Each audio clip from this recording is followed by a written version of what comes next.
বসে বসে ড্যাডির সাথে দেখবো। তুমি বসে বসে ড্যাডিকে দেখবা?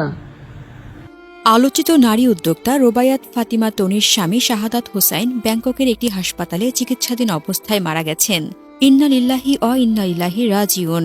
সামাজিক যোগাযোগ মাধ্যম ফেসবুকে আবেগঘন একটি পোস্ট দিয়ে তনি তার স্বামীর মৃত্যুর সংবাদ নিশ্চিত করেন। তিনি লিখেন, সে আর নেই।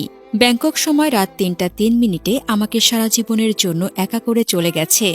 এই পোস্টের পর শোকের ছায়া নেমে এসেছে তনির বন্ধু, শুভাকাঙ্ক্ষী ও ভক্তদের মাঝে।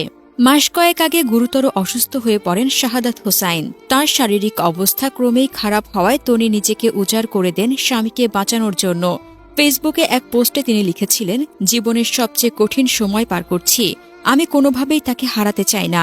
সবকিছু অনিশ্চিত জেনেও আল্লাহর বিশেষ কোনো রহমতের আশায় অনেক কষ্ট করে সিঙ্গাপুর থেকে এয়ার অ্যাম্বুলেন্স বাংলাদেশে আনিয়ে তারপর ব্যাংককে নিয়ে এসেছি।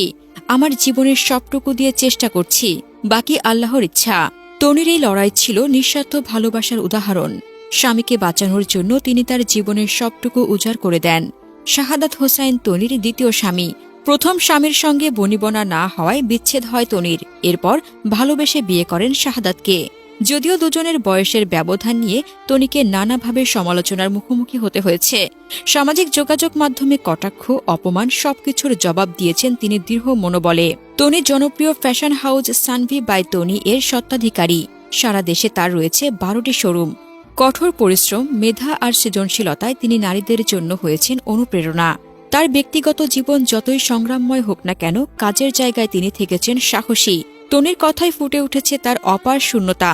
তিনি বলেন, সবার কাছে দোয়া চেয়েছিলাম, ছেলের জন্য হলেও আল্লাহ যেন তাকে বাঁচিয়ে রাখেন, কিন্তু শেষ রক্ষা হল না। তনির এই লড়াই আর ভালোবাসার কাহিনী প্রমাণ করে যে মানুষের জীবন কখনোই নিখুঁত নয়।